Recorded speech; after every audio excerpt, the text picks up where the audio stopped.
নমস্কার বন্ধুরা, আমি অনুর খাবার ঘরে এসেছি। সবাইকে স্বাগত। আজ আমি নিয়ে এসেছি ঝিঙে ভাজা করব। ঝিঙে কেটে নিয়েছি, জলে ভিজিয়েছি, আর দিয়েছি তেলের মধ্যে। তেল বসিয়েছি, তেলে দিয়েছি শুকনো লঙ্কা আর কালো জিরে, আর দিয়ে দিচ্ছি পেঁয়াজ। বেশ করে একটু পেঁয়াজ দিয়েছি কারণ ঝিঙেটা কমে যায় আস্তে আস্তে।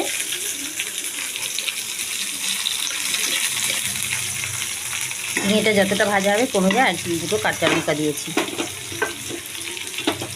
দিয়ে আমি পেঁয়াজটাকে একটু ভাজা ভাজা হলে ঝিঙেটা ছেড়ে দেবো।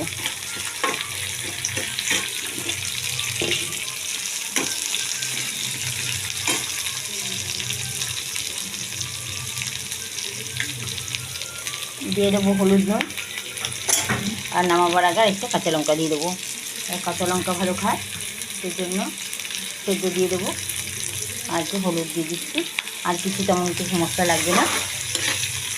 পেঁয়াজটার সাথে সাথে ঝিঙাটাও আবার অর্ধেক ভাজা হয়ে গেলে আমি দিয়ে দেবো।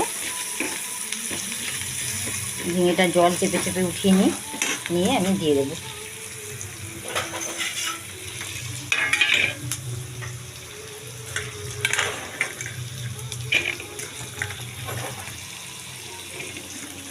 জল ভালো করে চেপে চেপে আমি তুলে নিচ্ছি।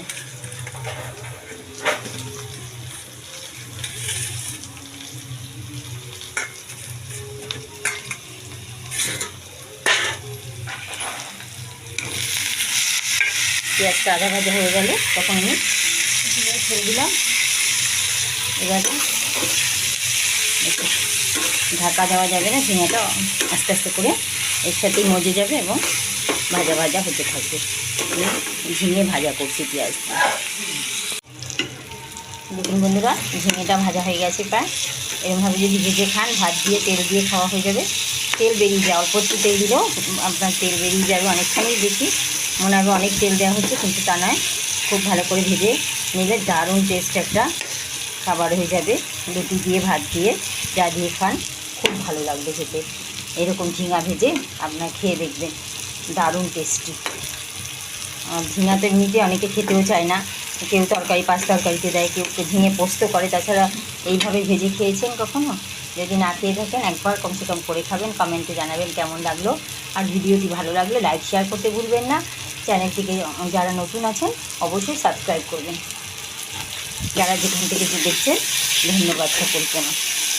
দেখুন ভাজাটা, দেখুন মনে হবে আপনারা বানিয়ে খাবেন।